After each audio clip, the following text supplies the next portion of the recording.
Welcome back, Matthew, and everybody. Thanks for joining us on this morning's ramble around the first part of Hyash Farm, where there's 7 miles of walking, 2 miles of public footpaths, part of which is called Boudica Way, and we'll be getting there in about 2 to 3 weeks' time.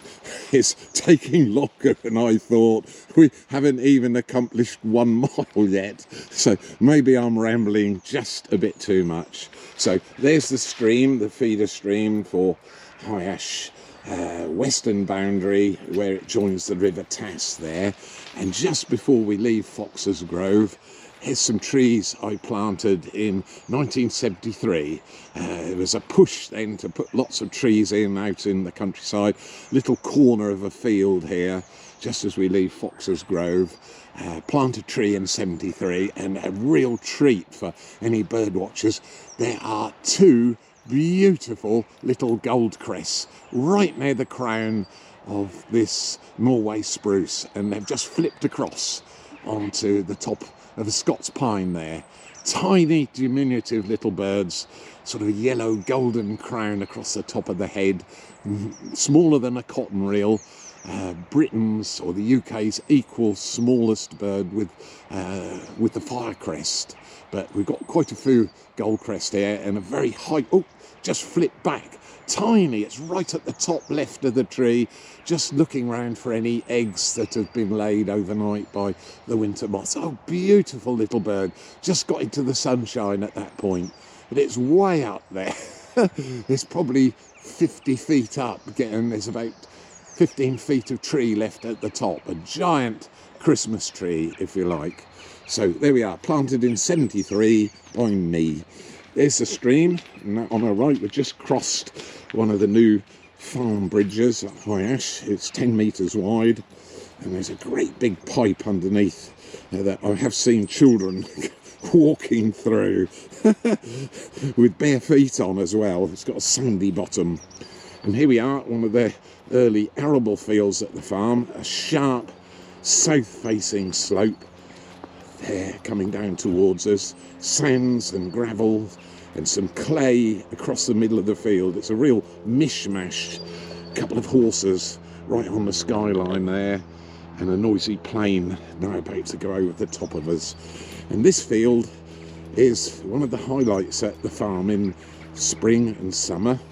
It's a new wildflower field planted on this south slope. The pH, or the lime content of the soil, is very, very high. It's 7.8, because years ago I used to grow sugar beet, and sugar beet dislike acid soil intensely. They love the high pH, and so we used to use Derbyshire limestone on here, which is a byproduct from the local sugar beet factory at Cantley.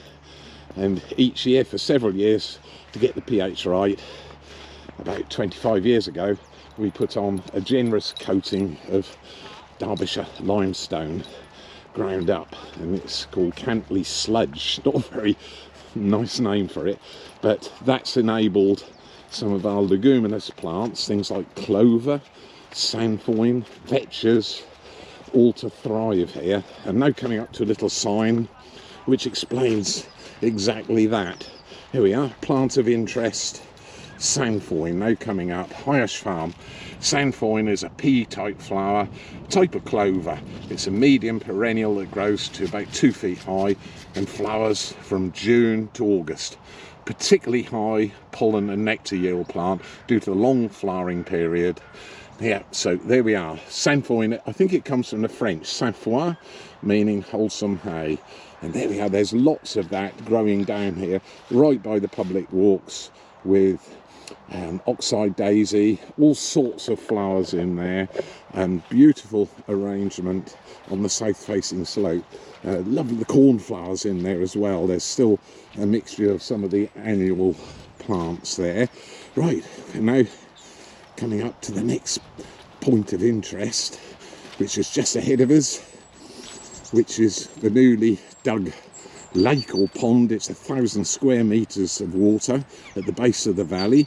The stream flows, or part of the stream flows into the lake at one end, and it's got a nice overflow. so we're making the most of the slope coming down the valley towards us. A couple of mallard there resting on the side of the bank, just almost looking into the sun now as we walk up. And the stream is still running on my right, and there we are. It's a lovely sight. Oh, they're taken to the water. A couple of mallard, and male and female, duck and a drake. And there we are. Lovely sound of the overflow and the water cascading into the stream. That's just the surplus water. Ducks are feeling quite confident. They're swimming out in the middle of the lake. And little sign here saying this large pond was excavated in 2006 as part of ongoing conservation work at High Ash Farm. Water habitats, small or large, are the fastest features to attract wildlife. Some of the visitors to date: frogs, toads, kingfishers, heron, mute swans, otters, dragonflies, grass snakes, pond skaters, water beetles and moorhens. And there's a picture of one of the snakes on the pond swimming around the edge. Grass snake, very adept at swimming. Good, we're getting near the end of this morning's episode. Just at the bottom of the valley, a couple of walkers and a little girl, probably about 3 years old, just keeping up with mum, who's walking up the track with the pushchair. Love to see it. Here we are, nearly there. And this is the beginning of the 2023 Teasel Walk. You can see the teasels up in front of us. And that's where we'll finish our walk, and that's where you can join us again next week if I'm fit and well, and we'll continue the walk. One of the beautiful oaks at High Ash here. This one's hollow, and children can climb in there and pretend to be all sorts of dragons or demons. And it's, again, a lovely old venerable and twisted old oak tree. And another one of the seats coming up that I'm going to sit and rest on just for a minute, just to soak up the lovely tranquility of this part of Norfolk. Hardly any sounds at all. Rats being exceptionally good this morning. Here's another one of these little seats. This is just a small one, it's an oak. There we are, have a look down. Right. In memory of Martin Page, 1936 to 2008, who lived in this village. Lovely way to finish our walk, and I'm just going to sit on the seat here